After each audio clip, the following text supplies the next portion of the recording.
E olha só, o Supremo Tribunal Federal retomou o julgamento da ação que questiona a lei do Estado de São Paulo, que vincula parte do orçamento da Defensoria Pública Estadual ao pagamento de convênios para prestação de assistência jurídica suplementar por advogados privados.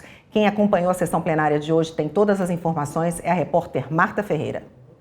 A lei foi questionada pela Associação Nacional de Defensores Públicos.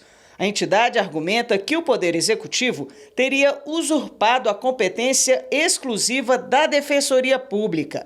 O julgamento começou no plenário virtual em 2020. O relator do processo é o ministro Edson Fachin.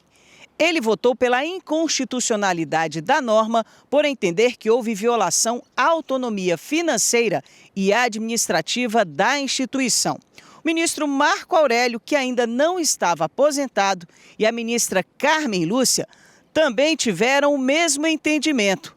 A discussão foi para o plenário físico depois que o ministro Alexandre de Moraes pediu destaque. O julgamento recomeçou do zero. O voto do relator foi acompanhado pelos ministros Nunes Marques, Luiz Roberto Barroso, Dias Toffoli, Carmen Lúcia e pelos ministros aposentados Rosa Weber e Marco Aurélio. A divergência foi aberta pelo ministro Alexandre de Moraes.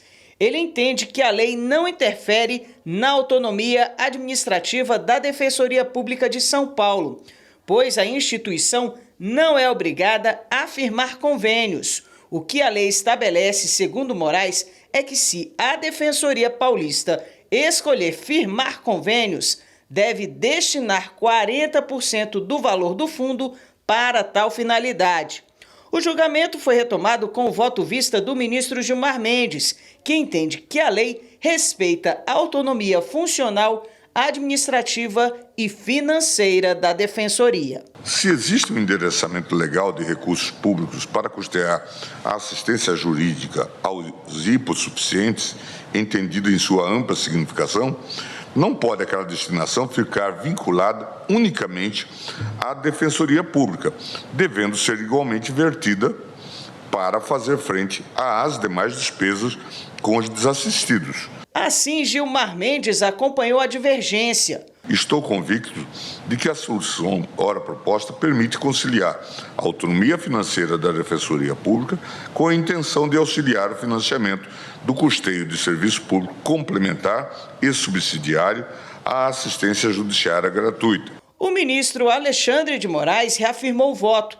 Para ele, a norma não desrespeita a autonomia financeira da entidade porque não tira dinheiro da Defensoria, mas de um fundo com recursos previstos em lei. O texto diz o seguinte, que o Fundo de Assistência Judiciária, instituído pela Lei 4.476, por isso que digo que deveria ter sido feita alteração na lei do fundo, não aqui,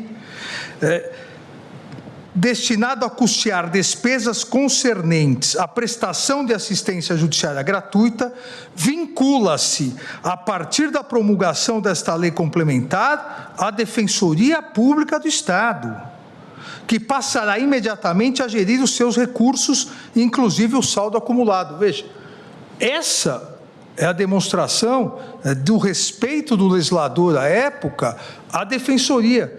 O ministro Edson Fachin também reafirmou o entendimento. O Brasil, de um modo geral, no plano federal, no plano estadual, vive uma resistência a ter uma política pública da defesa dos mais vulnerabilizados e dos que mais necessitam de defesa. Portanto, como este é um movimento progressivo, a complementariedade se justifica nessa progressão. Mas manter a vigência da lei, no meu modo de ver, inverte o juízo de prioridade. Ao invés de darmos prioridade para a expansão da Defensoria, chancela-se a manutenção de um modelo que trava a expansão da Defensoria. O julgamento foi suspenso depois que o ministro Dias Toffoli, que já havia votado, decidiu pedir vista para analisar melhor a questão.